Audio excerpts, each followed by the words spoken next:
Assalamualaikum warahmatullahi wabarakatuh. Pada kesempatan kali ini, saya akan mencoba menjelaskan tentang konsep al-hijab dalam waris Islam. Perlu diketahui bahwasannya konsep al-hijab ini sangat penting kita pelajari karena materi ini untuk menentukan siapa saja ahli waris yang mempunyai porsi tetap dan porsi yang tidak tetap atau tidak mendapatkan harta waris. Jadi dalam pembagian pun nanti bisa kita simpulkan bahwasannya tidak semua ahli waris bisa mendapatkan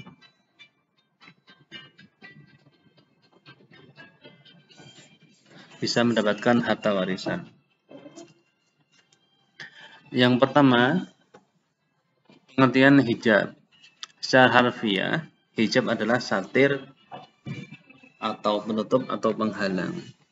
Yang dimaksud penghalang apa? Jadi ada ahli waris yang nanti dia oleh terhalang. Namanya kalau yang hijab itu orang yang menghalangi, kalau yang terhalangi namanya mahjub. Sedangkan secara istilah, yang namanya hijab adalah halangan seseorang untuk menerima warisan, yaitu hal-hal yang menyebabkan terhalangnya atau gugurnya hak ahli waris untuk menerima warisan dari harta peninggalan al-muwaris. Jadi tidak semua ahli waris itu bisa mendapatkan harta warisan karena ada hijab ini. Bagian hijab secara umum itu terbagi menjadi dua, ada yang hijab berupa sifat atau hajj bil wasfi. Ini disebabkan karena sifatnya seseorang tadi ahli waris yang menjadi pembunuh atau murtad keluar dari agama Islam dan sebagainya. Nah, orang-orang ini terhijab karena sifatnya dia, karena perilakunya dia. Yang kedua, hajib sesama ahli waris atau hajib bisahsi. Ini ada dua. Yang pertama al-khirman dan an-nuqsan. Jadi khirman dan nuqsan. Apa itu khirman dan nuqsan? Hajib khirman adalah hijab khirman, yaitu penghapusan seluruh bagian karena ada ahli waris yang lebih dekat hubungannya dengan orang yang meninggal. Jadi dia itu mempunyai porsi untuk mendapatkan warisan. Karena ada ahli waris yang lebih dekat hubungannya, maka dia tidak mendapatkan porsi sama sekali. Contohnya, cucu laki-laki dari anak laki-laki tidak mendapatkan bagian sama sekali karena ada anak laki-laki. Padahal kalau di bagian itu, cucu laki-laki bisa mendapatkan setengah dari harta warisan. Akan tetapi, karena ada anak laki-laki, maka cucu tidak mendapatkan harta warisan sama sekali, 0 gitu. Ada lagi cucu perempuan. Cucu perempuan juga sama, tidak mendapatkan warisan karena ada anak perempuan dan sebagainya. Nanti akan kita jelaskan di bagian di bawahnya. Yang berikutnya adalah hijab nuqsan. Hijab nuqsan yaitu pengurangan bagian harta warisan karena ada ahli waris lain yang membersamai. Contohnya, ibu mendapatkan sepertiga bagian, tetapi kala yang meninggal mempunyai anak atau cucu atau beberapa saudara, maka bagian ibu berubah menjadi 1/6. Ada lagi suami. Suami bisa mendapatkan porsi setengah harta warisan. Akan tetapi, jika istri yang meninggal mempunyai anak, maka suami yang tadinya mendapatkan harta setengah menjadi 1/4 dan sebagainya. Nanti kita jelaskan. Dari keterangan di atas, ada beberapa ahli waris yang selamanya tidak bisa termahjub. Dia tidak bisa terhalang. Pasti mendapatkan porsi. Baik dia itu bagiannya, baik dia itu termahjub secara nukhson atau hirman. Yang pertama anak laki-laki. Anak laki selamanya tidak akan terhalang. Yang kedua bintun. Bintun anak perempuan juga tidak terhalang. Akan tetapi anak perempuan ini bisa terhalang ke hijab nukhson karena ada anak laki-laki. Yang nomor 3 abun atau bapak. Yang keempat umun atau ibu. Yang kelima zaujun suami. Yang keenam zaujah. Semua ahli waris ini tidak akan pernah termahjub atau terhalang.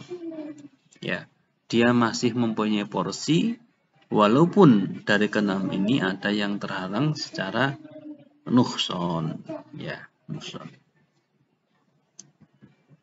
Ahli waris yang dapat terhijab hirmen. Ya, ahli waris hirmen. Hirmen itu selamanya tidak akan mendapatkan. Yang pertama kakek. Ayah dari ayah terhalang oleh ayah. Jika ada kakek, terus mayit meninggal ada kakek, terus ada ayah, maka kakek sama sekali tidak mendapatkan harta warisan. Yang berikutnya adalah nenek. Nenek ibu dari ibu terhalang oleh ibu itu sendiri. Terus nomor 3 nenek dari ayah terhalang oleh ayah dan juga oleh ibu. Cucu dari anak laki-laki terhalang oleh anak laki-laki. Jadi cucu yang tadinya bisa mendapatkan porsi setengah harta warisan, karena ada anak laki-laki maka cucu tidak mendapatkan sama sekali. Yang berikutnya saudara laki-laki terhalang oleh yang pertama anak laki-laki, yang kedua cucu laki-laki dari anak laki-laki, terus yang ketiga ayah.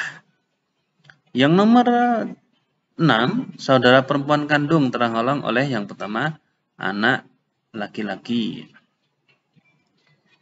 dan ayah. Itulah ahli waris yang selamanya mendapatkan terhijab oleh hirmen. Lanjutan.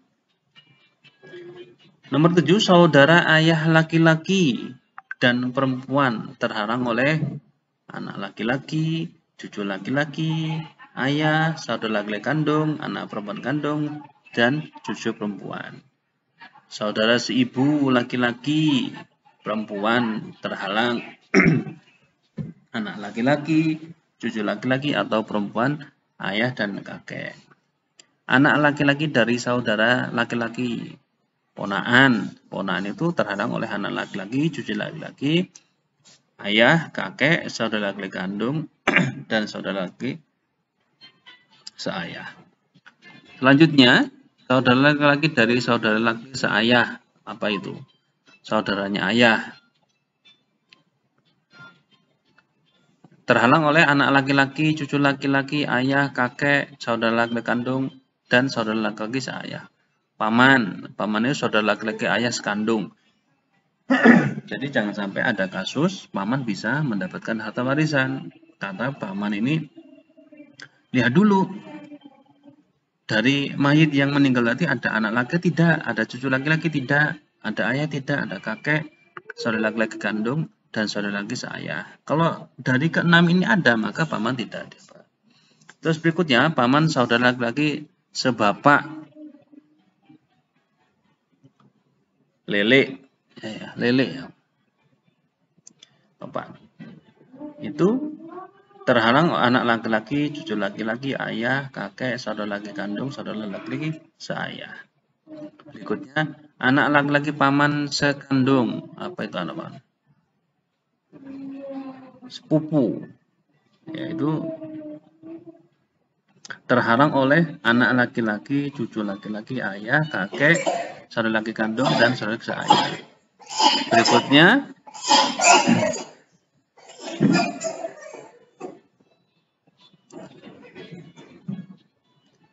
anak laki-laki paman seayah terhalang oleh sama tadi ya, anak laki-laki, cucu laki-laki, dan saudara laki-laki. Terus cucu perempuan dari anak laki-laki terhalang yang pertama satu anak laki-laki, yang kedua orang perempuan jika cucu perempuan tersebut tidak bersaudara laki-laki. Jadi inilah ahli waris yang bisa terhijab oleh hirmen. Ini jadwal hijab ya, ini sama tadi cuma dari penjelasan dalam bahasa Indonesia. Kalau ini yang mahjub, rokmun nomor itu mahjub itu yang yang terhalang. Yang nomor pertama itu jadun terhalang oleh abun. Jadadun umul terhalang oleh ibu. Dan seterusnya bisa kalian pelajari ya. Jadi dari sekian banyak ini, yang bisa paling banyak menghalangi adalah dari anak ya. Nomor 4 itu ibnin itu terhalang oleh ibnun. Terus ke bawah itu mesti oleh ahun sakik, ukhtun sakikoh, akhun li'ab, sampai bintun ibni itu mesti kalau ada anak mereka pasti terhalang. Terhalang secara hirmen, tidak mendapatkan sama sekali. Baik, untuk lebih jelasnya coba kita akan menghitung kasus-kasus warisan. Nanti bisa kalian komen jika ada kasus-kasus yang perlu kita bahas, bisa kita bahas.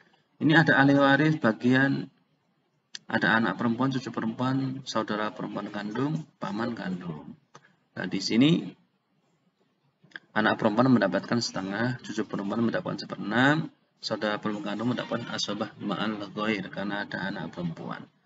Paman kandung terhijab terhalang karena ada anak perempuan. Ini salah satunya seperti itu. Yang kedua, ini ada ahli waris, ada saudara laki-laki sebapak, anak laki-laki, anak perempuan, saudara laki-laki kandung, dan istri. Ini yang terhalang siapa? Yang terhalang saya tandai M, bagian furutnya. Bagian furutnya itu saudara laki-laki sebapak terhalang oleh anak laki-laki. Terus anak laki-laki mendapatkan asobah, anak perempuan juga mendapatkan asobah namanya asobah bil ghair. Terus saudara laki-laki kandung termahjub karena ada anak laki-laki. Istri ini mendapatkan 1/8. Istri ini terhalang namanya nuhson. Yang tadinya istri bisa mendapatkan porsi 1/4 karena ada anak, maka istri mendapatkan porsi 1/8. Nah, ini nanti hitungannya seperti itu. Baik, ini yang bisa saya sampaikan. Materi sangat cepat sekali. Kalau belum paham, bisa komen di bawah sambil kita belajar.